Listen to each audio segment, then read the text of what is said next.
Here's your Kevin.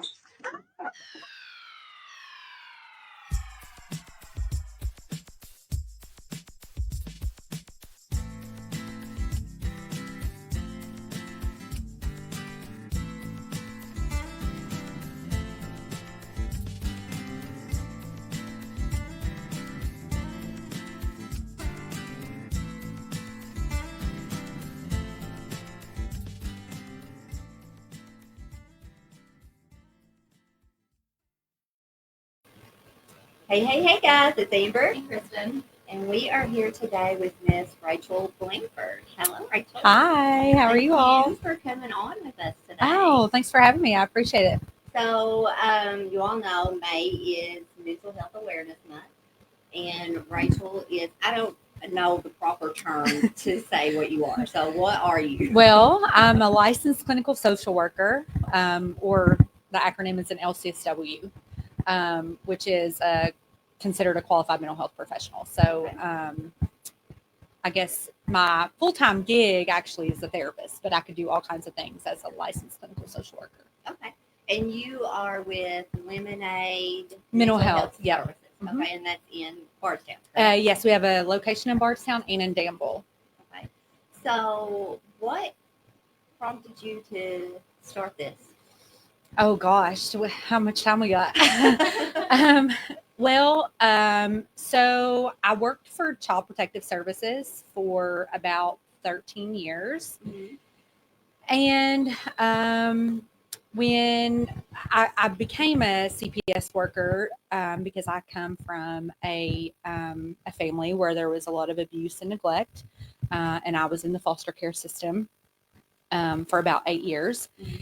And I graduated when I graduated from high school, really kind of was uncertain what I wanted to do and just happened to land into social work because I knew so much about, obviously I had social workers. Yeah, I had social workers in my life. Yeah, in my life, my whole childhood. So I took my first course and I just fell in love and was like, this is what I was meant to do. And so I worked for CPS for 13 years and then I went into like the medical social work, more private sector.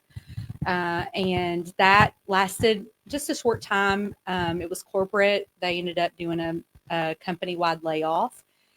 And I had just gotten into the well, we have to do like a weird thing with our license where we have to take a test and then ask the board if we can if we're qualified to do supervision or to be under somebody for supervision.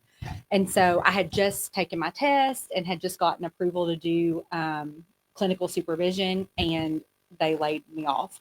Oh, wow. So I was kind of in transition at that point, and my husband, we owned Partners in Pediatric Therapy in town, which was an OT, PT, and speech clinic. And we had kind of always talked about adding mental health, but really, I wasn't in a position to do it at that time until the layoff happened. And so at that point, we were kind of like, okay, this is the time. And so it was a sign. Yeah. So we ended up, going ahead and launching that mental health division. My mom has struggled with mental illness. She has bipolar disorder, on top of, a lot of the other traumas that I dealt with as a child. And so I guess there's the long story, I suppose. Short of the long is that I kind of was in the system myself, and I really wanted to create something that was, I don't know, that really was taking care of people in our community, a safe space that you probably felt like you didn't have growing up. Exactly. Well, and the system is so broken that it's one of those things where you want to fix it, and then you got to realize, like, I'm one person. Yes. Like, there has to be, like, a reboot of the whole entire system. So it probably got overwhelming for you knowing, like, this system's broken because you were in it. Yeah. And wanting to help so much. Like, I can't imagine that pressure because you're like, I know what that felt like, and wanting to be so many voices for people that don't have a voice. People. Yeah, so many people. Because that mental health is something that I think is just grossly overlooked. I mean, it's just kind of put on the back burner. And a lot of people struggle with it. They don't know how to deal with certain things that happen with their life or their mental health. And some don't even know what that even looks like. Mhm. So I bet I know who that is. my husband always calls every time I go live. Yeah, I think, for so long, mental health, there's been such a stigma around, oh my gosh, you can't say that you're struggling. You can't admit that you are depressed or you're anxious, that there's been like a sign of weakness. And, I always tell people, since being in this field, I'm like, the healthiest people are those who are going to therapy because they're the ones that have recognized, like, okay, I'm not my best self. And there are some ways, so many areas that I can improve in, and being able to acknowledge, like, okay, maybe I'm not the best parent, or maybe I'm not the best partner, or maybe I'm not the best friend or the best daughter or the best husband or whatever it is. And utilizing therapy, not just for like mental illness. The people get stuck on that. Oh, you have bipolar, or you're anxious, or you're depressed. But therapists are really like your own personal life coach. Because there's nothing we haven't seen. There's nothing we haven't talked about. We really are able to help people at the worst of times and celebrate their best of times Best of too. times. Yeah. Well, and you're a safe place for people that need somebody because one thing I know, as well, like you can't really trust anybody, Mm-hmm. and you're bound. Yes, Hey, absolutely. You can't say nothing. So I think that is where, like a therapist is also helpful because they may go home and be like, oh, geez, my gosh, but at least that you got it off of your chest. Like we were talking about journaling and stuff. And Oh, yeah. it just gets it out. And once you get it out, it feels a little bit better. Yep. Well, and I think that that's something that people, kind of overlook, is how therapeutic that talking process is. And I think that is really like what kind of helped me is, I never really was shy about sharing what I had gone through as a kid.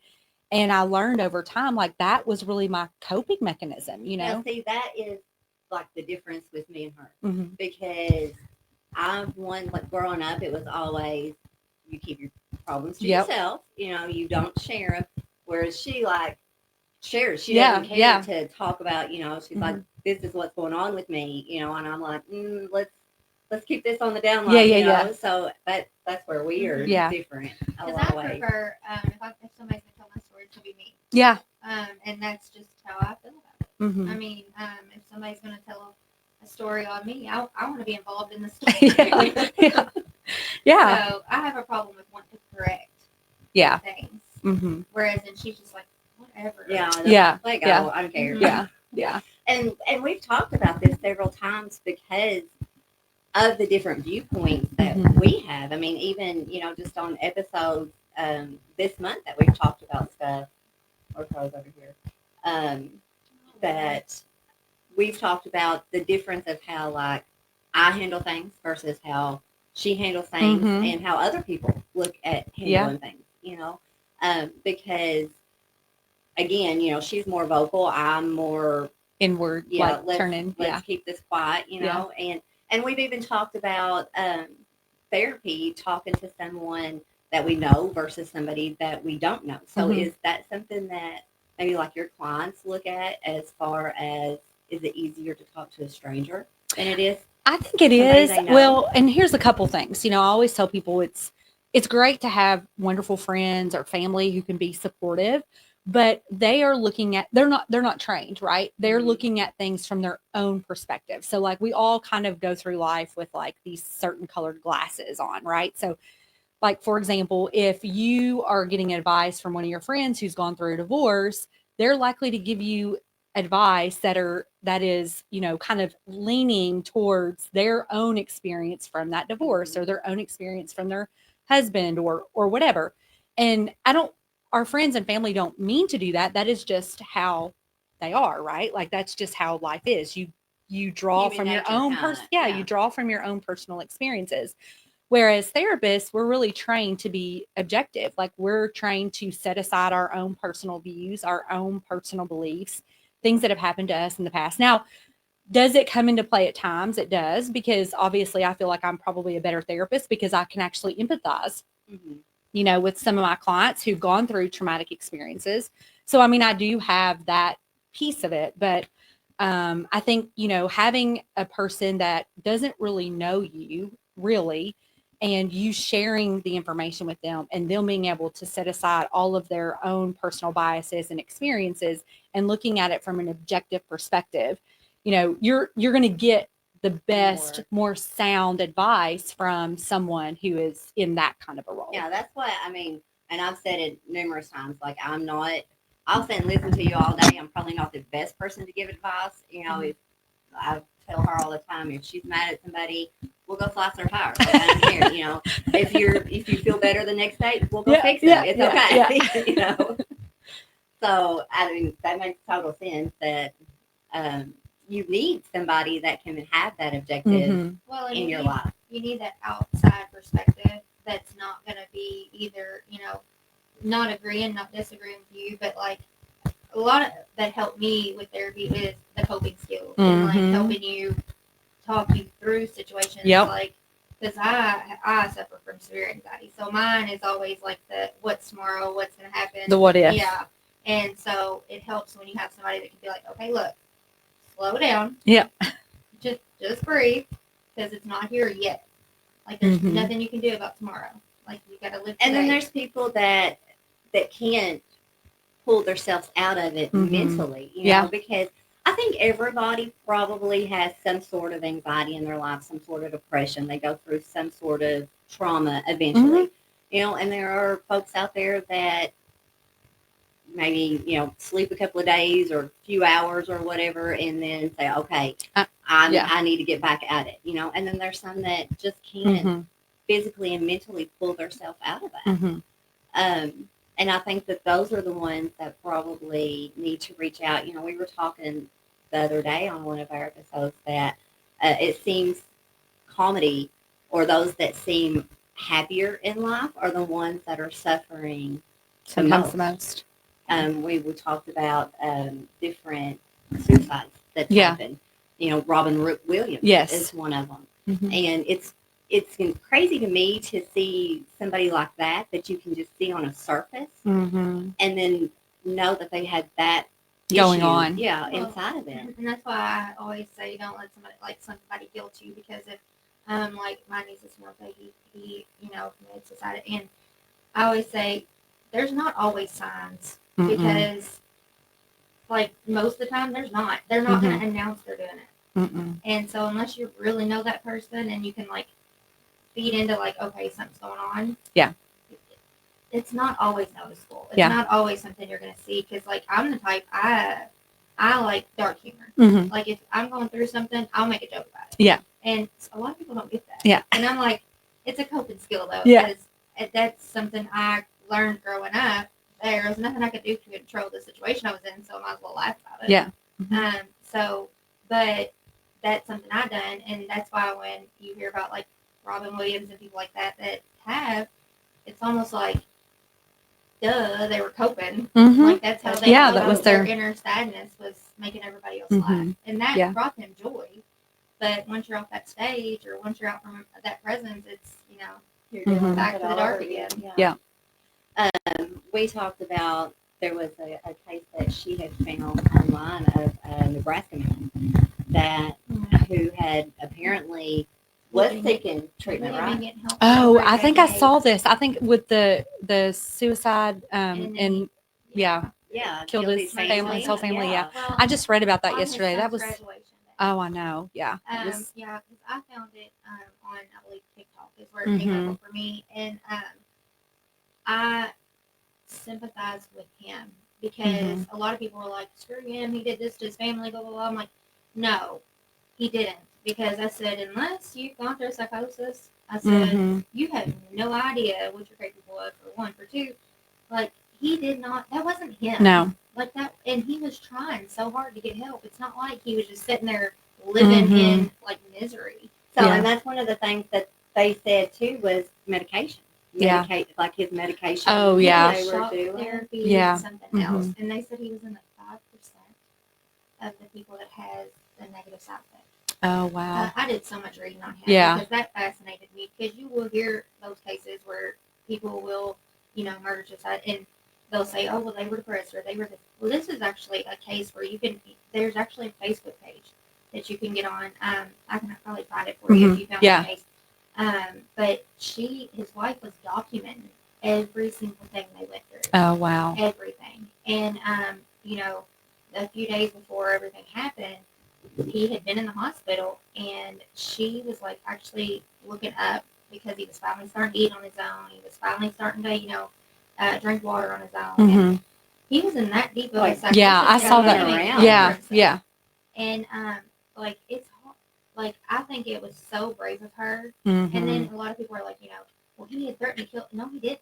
He stood over her, yes, with a knife, but he was wanting to kill himself. Mm-hmm. He had never mentioned killing her or the kids. Mm-hmm. Because the way she acted, I really feel like she would have gotten her kids out of that situation. Because she was such she was advocating for him. Yeah, and she was such an advocate. And I think that she would have been like, okay, we're homicidal now. Like, let's. Yeah, we're going to have to do something different. You need to So what's your opinion on like medications? And because I feel like so many therapists have different viewpoints with it. Yeah. So I think that medication can be really, really great. I think especially if you are doing it in conjunction with therapy. And the reason that I say that is because medication is treating an imbalance, right? So like, oftentimes, it'll treat anxiety, but anxiety generally most of the time is not like a chemical, what we would consider like a chemical imbalance, like depression or something like bipolar, those are more of like your chemical based disorders, right? So I think, people have adverse reactions to medications. I mean, it's no different than, well, actually, what I will say is it's different in that this is why mental health has been such a like enigma for so many years, right? Because every person's brain is different and every person's brain doesn't respond the same as like our body does. So like if I take some insulin and you take insulin, it's going to impact our bodies in the same way. But our brain chemistry is so unique that what works for one person, even though they have the exact same disorder, might not work for the other person. So that is why I say medication along with therapy is really important, because if you're seeing your therapist on a regular basis, they're going to pick up on that. Yeah. I cannot tell you how many times that I've had kids or adults in my office and they've, come in and I've been like, something's off with you today. Like, what's going on? And they haven't taken their medicine, or they just started taking the medicine and now it's like so usually you have like this period of time where there's like a loading phase or whatever, where like you might feel really good. So they might come in one week and be like, oh yeah, this medicine's really great and it's awesome and it's making me feel really great.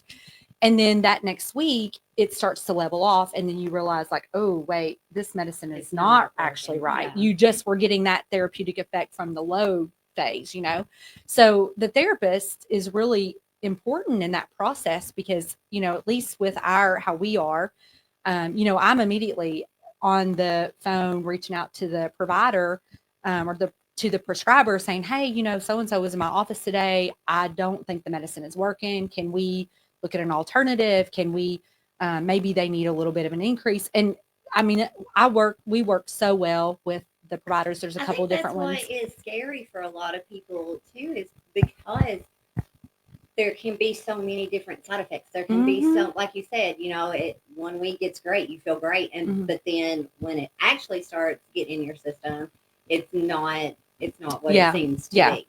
Mm-hmm. And I think that probably scares a lot of people. Yeah. I know with me it does. Like I'm anti-medicine. Yeah. I understand that people need it and it's there to help. But for me, like I'm sensitive to everything. Yeah. Like yeah. You can so give you'd me worry a Tylenol about it. And I'm gonna lay down and go to sleep. Yeah. So. Yeah. Yeah. I do think you have to be careful about it. I think you have to know your body, and I think you have to have those serious conversations with the prescriber, like, hey, I'm really sensitive to this, or, I've never done well. Oftentimes we see adults and kids, as I mentioned, we'll see a parent, we see a kid, and the parents sometimes are on medication. Most of the time, if the parent's medication is working well for them, usually that kid is going to do well on the same type of medication. So that's one way we kind of really try to like figure that out. And then there's gene site testing, which, different providers. Yeah. So gene site testing, different providers believe differently. I'm not the one doing that gene site testing. I have some prescribers that are like, yeah, I think it's really helpful. And some of them are like, it's kind of like a 50-50. I have a friend that did that. And because she's had anxiety her whole life, and it goes in with depression sometimes. And she went and had that done because it just seemed like no medicine would continuously work for her. Yeah. It, like you said, it would work for a little bit and then it would just kind of phase off. And so she would be back at the drawing board, basically. Yeah. So she had that done. And did they figure it out? Yeah. She's awesome. great. Yeah. Good. She loves awesome. it now. Well, the other thing that I think happens is, if you're not, as providers, we have to give a diagnosis. If they're coming in and somebody's coming in and being seen for with insurance, we have to give a diagnosis like immediately, like it's required, right? Or we're not going to get paid for that appointment, right? And I think that is one of the worst things that we could do, because oftentimes if you don't have a responsible provider, then they'll just do that initial assessment and then they kind of just go on and continue. And I can't tell you how many times that I've had clients that have come in and they've been on this roller coaster of medications. And, I'm like, we'll have a conversation and I'm, like, well, you're telling me that you had a diagnosis for bipolar, but this is not like the medication you're taking should be working in some capacity. Like you've been on every single different type of medication. And I can't remember exactly the thing that this particular client told me, but she said something in one of our sessions one day and I was like, have you ever considered that maybe you have ADHD instead of like all these other mood, I was actually misdiagnosed. Yeah. Oh my gosh, it happens so often, especially with girls or women. Yeah. Because I was diagnosed with bipolar, and of course they put me on a mood stabilizer. Yeah. It helps, but it does not help. It's like the ADHD stuff at all. Yep. Now you said it zombied you out. Yeah, I was kind of like just flat to life. But then come find out, of course, I have chronic depression. I've had depression my whole life, I think. But then I have really severe anxiety, and then I have ADHD. So it was coming off as bipolar because my moods were constantly up and down. Yep. Because people that don't understand anxiety or depression, it's like you'll have your highs, and then your anxiety brings you right back down. Yep. It's so hard because her and I discussed that too, as far as like my medication. Like I'm going through a whole lot right now, so it seems like it's not working. She's like, I don't think. I begged her. I was like, please just go check it. I was like, look, like I had just talked to my psychiatrist yesterday, and we like tweaked some things that stayed on the same medication because I went through the thing where I was suicidal at one point because I was on the wrong medication, and then I got moved to another medication, Zoloft, that made me so sick, and I was like, I know me, and I don't want to be numb to life. Yeah. So I'm going through a whole lot right now, so my medicine's not going to work as well as it should. Yeah. But it's at least keeping me a lot more flat than I would be. Yeah. And I said, if I move my medications, I'm running a risk of being suicidal again, or not working at all. And then here I am, just want to lay Having back to and go cry. back from scratch. So, but medication is, even though it's so helpful, it's like a double-edged sword. It is. Because I know I'm always going to have medication. Because my depression, it doesn't matter how good of a day I'm having, my depression's always there. Yeah. And so that's something else too, because they just increased yours, right? So with that, because I know with my sister, they put her on, I don't know, I think it was like Prozac or something like that. And it worked for so long, but then I guess her body got used to it. So then it was, she had to upper dose and then it was find something else because now we've maxed on this, I think that's, for me, it's scary alone because there's so many other, yes, it can help with this, but then you're also running the risk of this.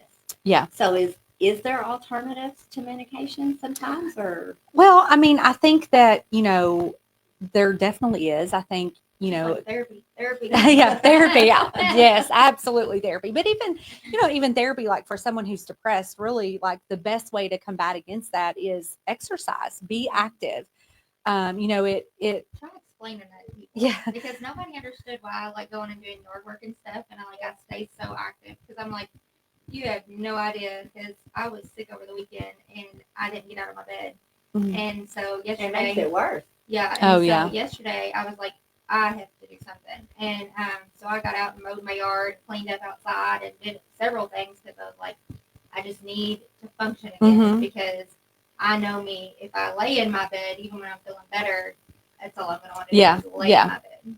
Yeah. So, but that exercise has always, because people make fun of me because I'm like, cleaning is like therapy to me. Yeah. Like it's so soothing. I love to clean. I love to Can you come that. to my house? Because I could really use that.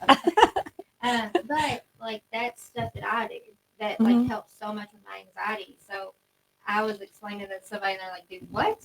And I was like, because like to me, I can focus on a task. Yeah. And I can get it done. Now with me having ADHD, that task will get done that day at some point. Yeah. I always try to explain them like, oh, you don't understand. It takes me way longer to clean than it does Yeah. somebody else. Yeah, because you get like 3 or 4 different things. I have ADHD too, so like So, I you know, totally that I yes, have yes. to shut down completely for like if I get too overwhelmed or overstimulated with something, or just life, then I have to completely like shut off my phone. Kind of retreat. Yeah, just be done with it for a while before, and then I can normally pull myself back out of it, and I'm okay.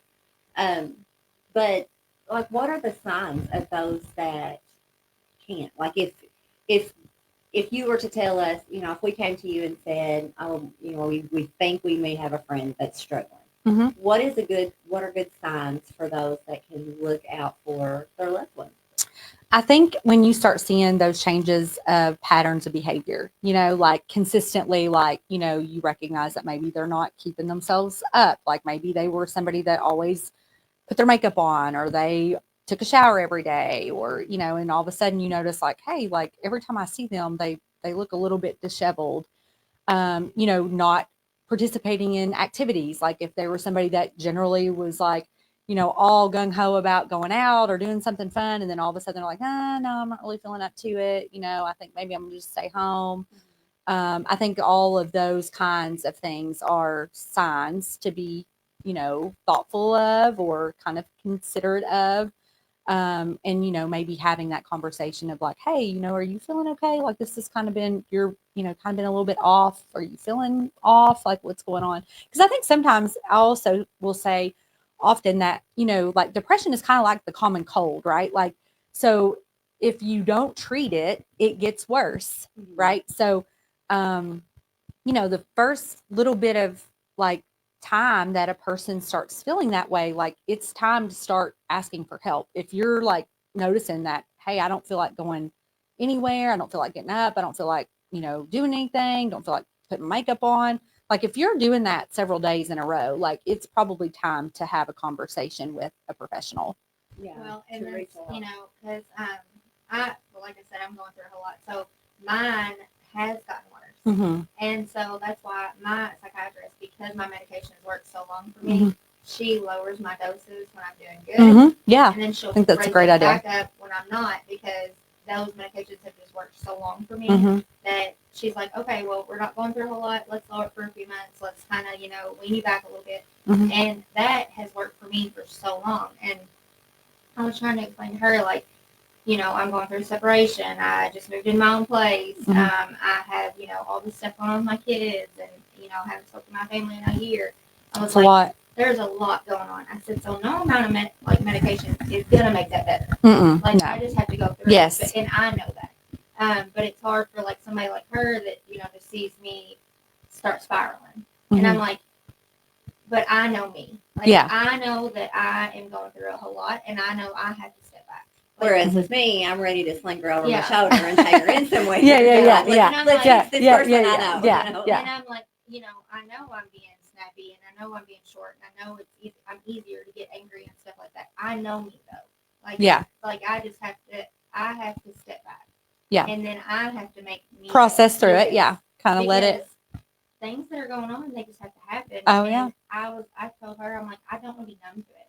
Yeah. Like, I want to experience it, and I want to go through it, because if not, you know, what happens next time? Yeah. Well, and you build resiliency like that, right? Like, I mean, we all have some sort of something in our history that we've gone through. And, you know, trauma is one of these things that's very personal. So what might be traumatic for me might not be traumatic for you. Right. And, but those kinds of things are what helps you to build coping skills. When you go through something that is hard, you build resiliency. You realize, oh, wait, I went through a hard thing. I was able to overcome that. I was able to survive. Yes, it sucked and I hated my life during that time, but I came out on the other side. Yeah. And now I can look back at it and be like, man, that was a rough time, but what did I learn from that? What things have I taken away from that I can use moving forward if something else happens? Because, it's life. Something else is going to happen, right? I mean, yeah. I mean, there's nothing you can do about that. It just is what it is. I'm always one of those people, when's the next shoe going to drop? Yes. Because it's always something.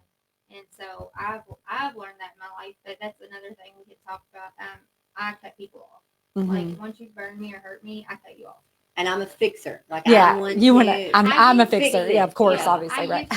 I used to be always want to fix everything, Mm-hmm. and then I think that once you've been burned by your own mother or Mm-hmm. People like that, you just cut people off from then on out, because if your own mother can do it, everybody can Mm-hmm. do it. So I think that's why I became that way, and I was like, her and I have both gone through separate things, and I'm like, I've just gone through so much that I think that it's hard for some people to understand. Mm-hmm. And that's when therapy comes in hand, because it's like, because I've tried to explain it to her and I've talked to her about it. I'm like, look, and she's like, and that's you need a new where, provider. yeah, And that's I'm like, where no. my mind, because with me, when I have like issues going on with me, I am able to, like I said, I can withdraw for a little bit, and then I'm like, okay, it's time to fix this. It's time to get out there. And I get that not everybody can do that. Mm-hmm. I know that is extremely hard. And I know, too, that seasonal depression is a thing, too. It is. Because I think, honestly, that hits me sometimes. Mm-hmm. When that sun starts shining, I'm like, oh, everybody feels better, yeah, right? yeah. Yes. A lot more smiles. Yes, Yeah, a whole yeah. lot. But that's, when you get just a tinge of like seasonal depression, it's completely different than somebody that's deals with depression every All the single time. day. All Yeah, the day. yeah. And it's exhausting. And I told her one day, because she's like, I don't know how you go on no sleep. I don't know how you do it. And I'm like, I don't know. Sometimes my brain just does not shut off. And when I'm going through a lot, my brain does not shut off. And I won't sleep. And then I'll crash. Yeah. And I'm like, I'll sleep for a few days and then I'm okay. Mm-hmm. And like, sleep can really do like wonders for Yes. like resetting your system, like Oh. I think that's one of the things, like when you have some sort of traumatic experience, like if you've ever noticed something really like emotional happens, and like you really will crash, after that, like sleep hours and hours more than what you normally would. and that's, Well, and that's how Your body needs that. I deal with stuff a lot through sleep. Yeah. That's how I'm like, okay, I need to go to sleep. Yep. And just and whereas I go forget it. until my battery's Yeah, completely until dead, and she then I literally crash for a few crashes. days. Yeah. And that's something else though. I've always been a fixer, Uh-huh. but I am learning through people taking advantage of me and stuff that I can't fix everything for everybody, because it breaks me in the process. Mm-hmm. And I've had to step back from that. So I mean, it's so like you being an outside perspective as well, like listening to us.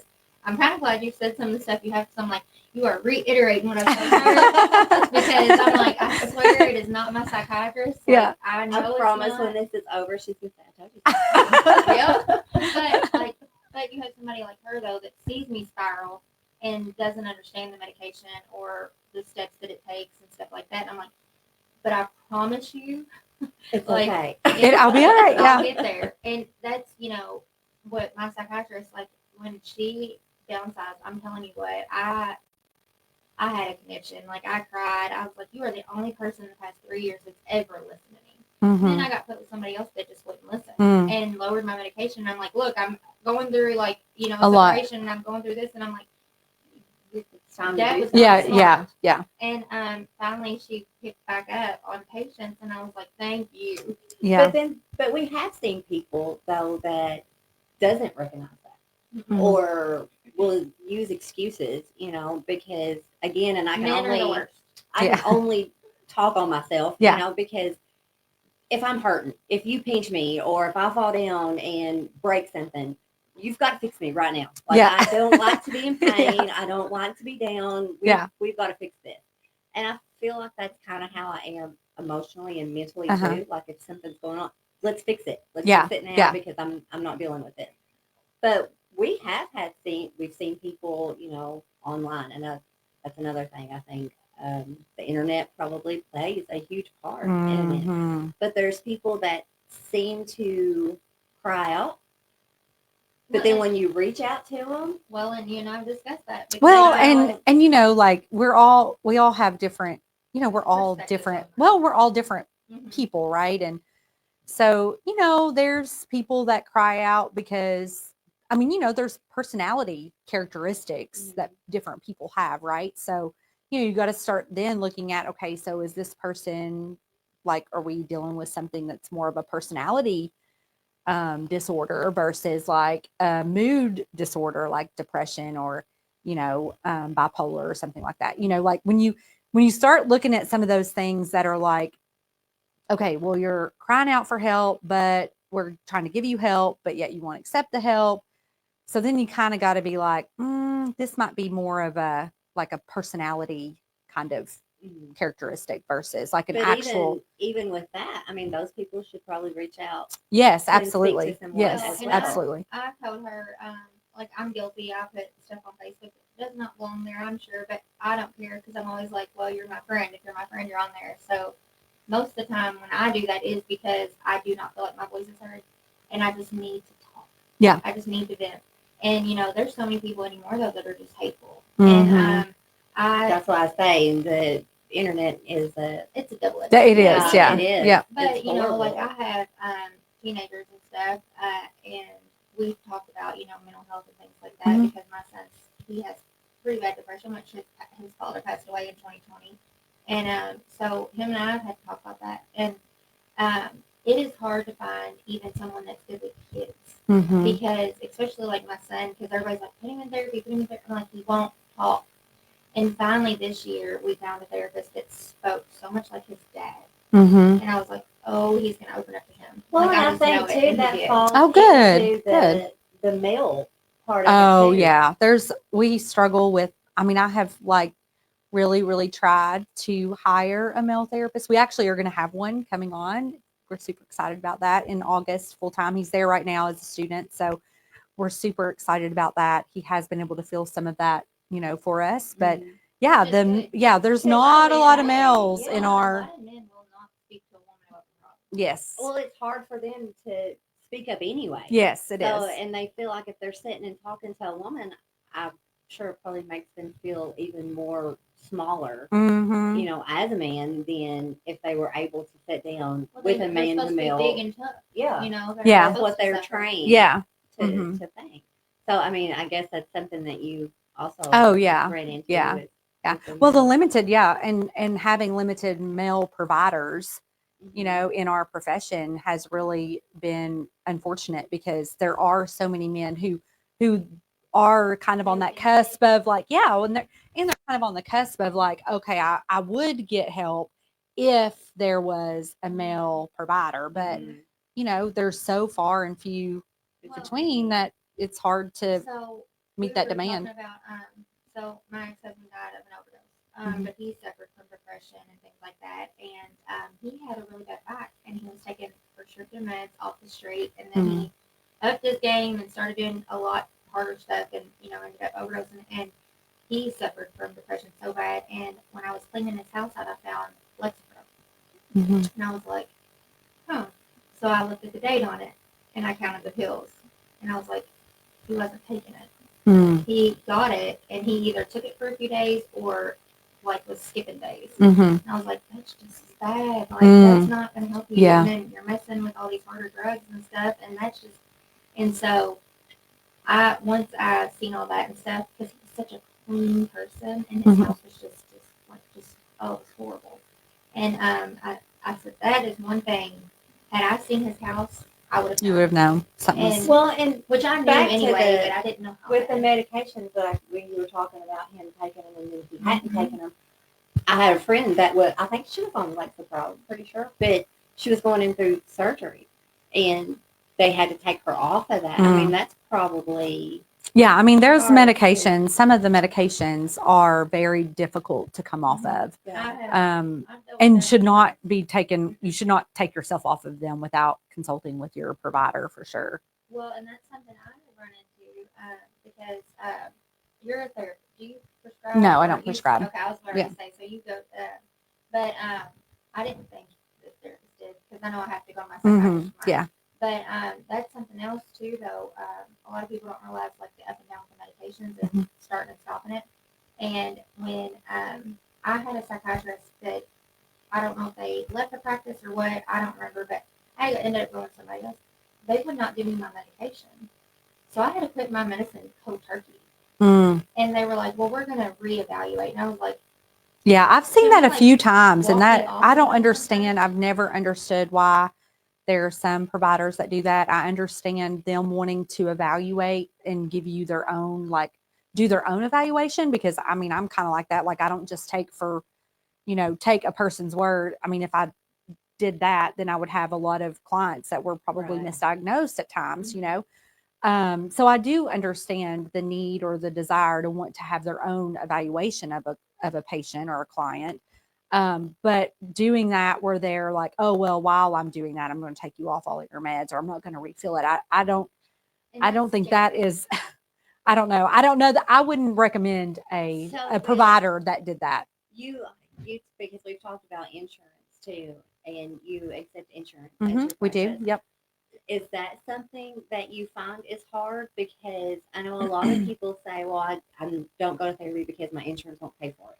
Or I don't have insurance. I can't go to therapy. I can't, afford it, or whatever the case may be. I mean, is that something that I mean, you see we as an do issue? see that. We really try in our practice to make it as accessible as possible. Mhm. We've done a lot of pro bono work over the years. If somebody calls in and they, really don't have the ability to pay, but they've got a lot of stuff going on in their lives. Like, a lot of my therapists, some of them are contractors, which means that if their clients don't show up, they don't get paid. Right. But they're also wonderful, wonderful human beings, and have offered many times, hey, I don't mind to take this client. I know, they might not be seen by anybody else, and it's fine if I don't get paid.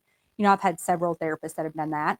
And we have a sliding fee scale. So, we really try to make it as accessible Which is as amazing, possible. because a lot of people, any therapist really that I've been to lately, and it's why I stopped going, but it's not personal, and they aren't trying to get to know you. Because I hate when I call, or like everybody's doing Zoom now. Yeah. Oh, And yeah, I don't so love to me, that. that's just not personal. And then you're not asking me questions. I don't know what to tell. I will buckle down. Like, I'll shut down if you don't speak to me. Mm-hmm. And then, but once you talk to me, I'm like, oh. Yeah. But I think that's something too that's hard, is finding a therapist you work well with. Yes. Because there is just so many psychiatrists, therapists alike that just, they don't care. Well, and I mean, think a it's lot a of job. people think that is very true. It's a job. They just show up. But I think a lot of people think that when you think of psychiatrist, you think of going in and laying on the couch. So, Yeah. And that's not No. the case. No. With my psychiatrist now, because her and I do know each other so well, I'm okay with it. Yeah. And of course, her and I sat on the phone forever yesterday because, I just dump on her. And then she'll help me out. And then she's like, I'm not a therapist. And I'm like, I know, but it's just, I know you can't tell nobody. Yeah. Having another perspective too. And she's always given me another perspective. And it's sometimes it's not what I want to hear. And sometimes it's like exactly what I needed to hear. Yeah. And so I've been getting help since I was 21. I'm 36. And she's the first one that's ever actually listened to me.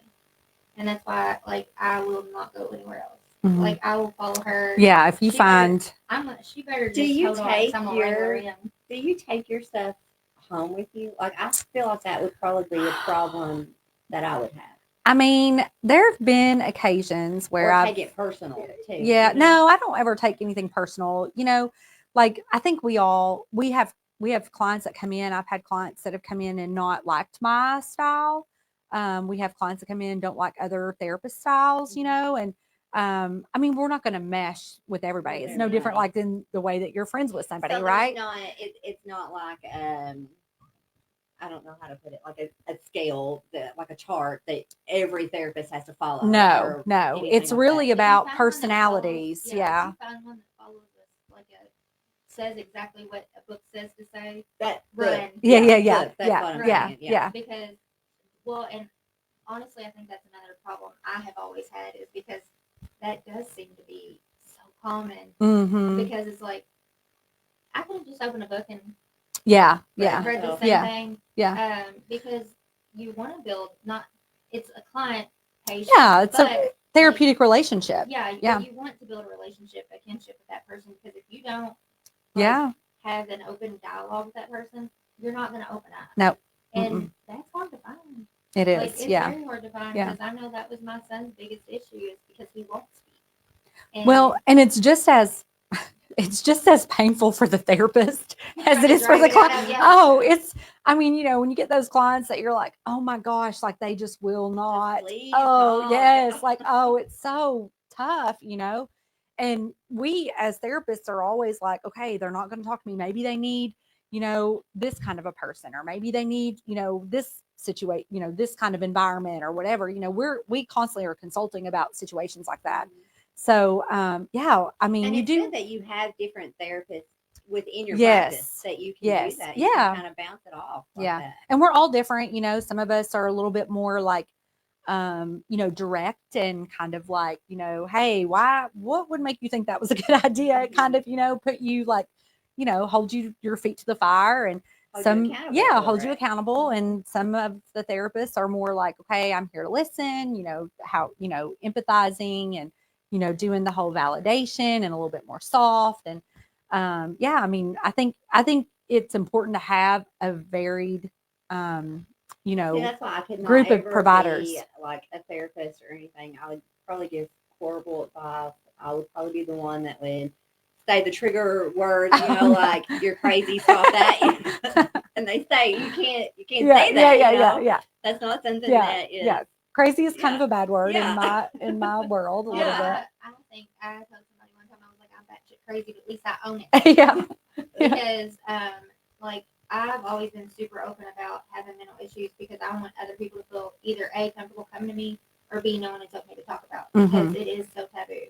And I've had a lot of people that are like, I wouldn't share that. I wouldn't. And I'm like, if I don't though, somebody else is struggling that will not even open up a little bit, and I can get take the help it. that they Yeah. can. And I would the help that prefer, they need. and I even like the last episode we did about mental health. I was like, come to me. Like, I mean, I've had the suicide ideation. I've had, I cut when I was in high school. I've done all kinds of stuff. I was like, I can at least be an ear, and it's not going to go nowhere because I know what that feels like. Yeah. And if you don't know what that feels like, that person's drowning. Yeah. And you at least hold their head above water until they can get the help they need. So, and it brings, because we did put it out there, that if anybody had any questions or anything that they wanted to talk to you about, and we did have a private message come through. She struggles with anxiety quite a bit. In her eyes, she feels like that she does hide it well. But then when she actually goes to a function or something, she says that like her skin crawls with just being around the people, and she tries so hard to put a smile on her face and just push through it. I mean, what would you tell somebody? Keep doing it. Keep doing it. I think that's, I think that, anxiety is one of those things where it really is like, well, there's a couple things that happen with anxiety. So anxiety is kind of your body's way of responding to a situation or an experience or an environment that is what you would be perceiving as unsafe or traumatic or whatever. Doesn't mean that it really is that way, but something in that situation has obviously triggered that feeling. So the best way really to get through that is to continue to expose yourself to those situations, because what happens is you create new pathways in your brain that allows for you to start realizing like, oh, okay, so this really isn't as bad as what I had believed that it was. And so it's called exposure therapy. Small increments in time, exposing yourself to things that are uncomfortable, it allows kind of going back to that whole thing about resiliency, you know, it allows yourself to build some confidence in situations that make you uncomfortable. So then you can kind of revert back and be like, okay, well, I've done this. I've done a hard thing before. I can, you know, I can push through this. Yeah. Yeah. So, you know, just the longer that a person stays away from something that causes them anxiety, the more difficult it is to get through it. My husband, he was in a really bad wreck a couple of years ago. And before, like, he was probably the life of the party. I mean, you saw him coming a mile up down the road. She just called you Big Jim. Now it's like, you know, even coming in here, he's like, I don't really want to talk to anybody. You know, it's just getting too much. And he's getting better with it. So, you know, it pushes through. But that, for me, was hard to see that come from him because, you know, at one point it was flipped on us. Yeah. You know, I was the one that was like, I don't really want to be here anymore. Let's just go. I'm done with the people. I'm done peopling. Yeah. You know? And he's like, no, I love people. You know, let's more. All the people. Let's take all the people with us. And I'm like, no. And now it's like, I need the people. And he's like, I don't want people. Yeah.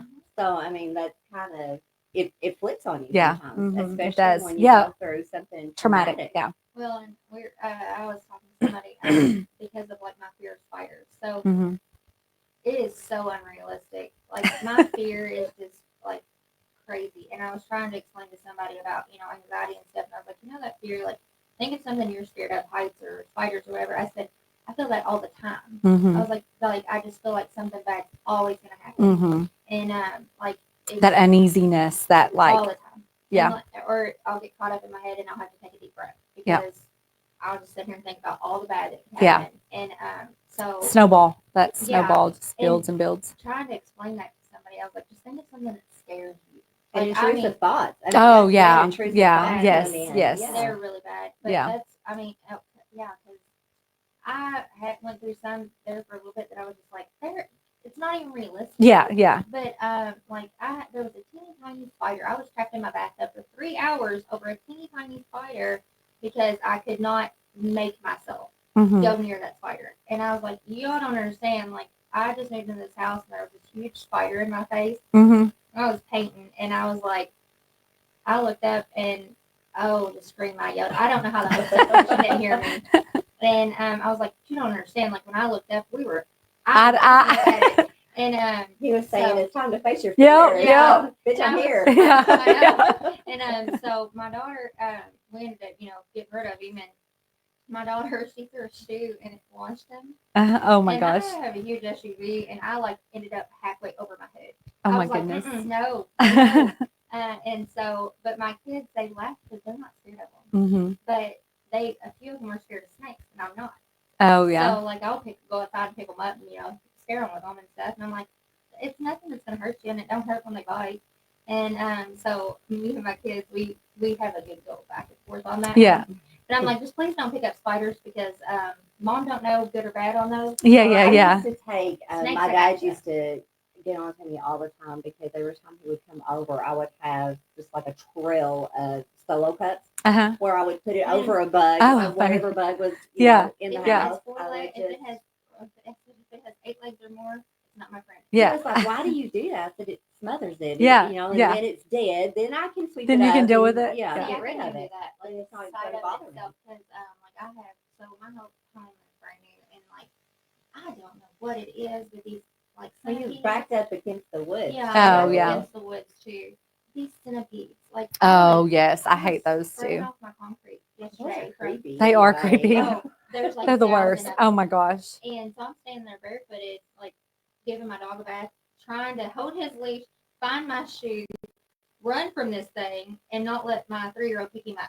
Oh my goodness. Yeah. Cool. Oh. And I'm like, no, those are not cool. Yeah. So me and the water hose became best friends yesterday because I was spraying off my concrete. Yeah. I was like, oh gosh. And thankfully he did not pick one up because, like I said, if it has 8 legs. Yeah, they're pretty creepy. So yes. That's how anxiety is though for me daily. And so explaining that to somebody that doesn't feel that. And there's people out there that probably does not have an ounce of anxiety. No, I envy those people. That gives me anxiety. Seeing Not people like I. that. Not I. But yeah, I mean, there's like I said, there's people out there that don't have, and that's okay too. I guess our biggest thing is because it is Mental Health Awareness Month, and mental health is always again pushed to the back burner. Are you currently taking clients right now? We are taking clients. We do kind of this thing where we do like an intake with clients and we kind of evaluate like what their level of risk is. We do that via Zoom. That's really the only appointment that we do via Zoom, just because it allows for us to get a client in pretty quickly, because trying to coordinate around scheduling and things like that with people's work schedules and stuff and getting them in. And when we were trying to do it in person, that's kind of just our initial appointment where we're trying to just do like an assessment, like an initial assessment, which is like a 30-minute appointment. So what would happen before when we tried to do it in person, people would come in and then they would just tell us everything. And so we were like, wait, yeah. So we were like, let's do it on Zoom. And then this will allow for us to be able to kind of like set that boundary a little bit. So we are doing those pretty consistently. We do have a waiting list. If somebody can be, flexible with their time, then that allows for them to be able to get in a little quicker. We have a lot of people that are like, well, I want to do after hours and I want to do, Saturdays, or I want to do, after school or whatever. And, some practices are, really big about offering those after school hour appointments or after work hour appointments. But all of my therapists have families also. And I think that having their own families and being able to be healthy with them, and that allows for them to be healthy therapists too. Right. So I've really kind of made it a priority for them to be able to, get in. And now some of them will themselves offer those late hour appointments. But it's not something that we typically are like, yes, we stay open until, 7:00 every night. Yeah.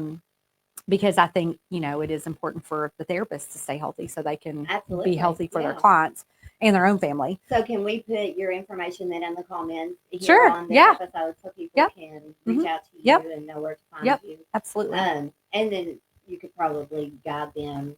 If we see children Yep, absolutely. Because I know some practices they only see children, or some won't see men, or some won't see women. Yeah. There's just like I guess, who they mesh with. What their skill set is. Yeah. So, but yeah, we'll definitely put that on. I just want to make sure, because I know I've had that. Somebody thought I was a kid once. It was a good time. I was like, no, I'm just kids' house. Like, I promise I grew up a long time ago.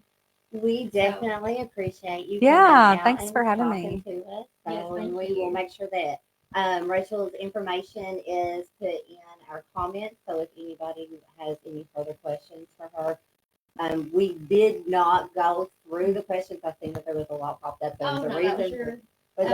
Was it just him? Okay. We didn't go through those because we wanted to make sure that we got everything out, because it is Mental Health Awareness Month, and we want people to know that they have options out there.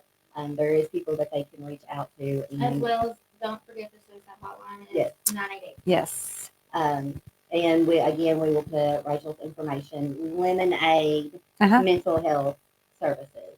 So that all of that will be in the comments. And thanks for tuning in, guys. Thanks, y'all.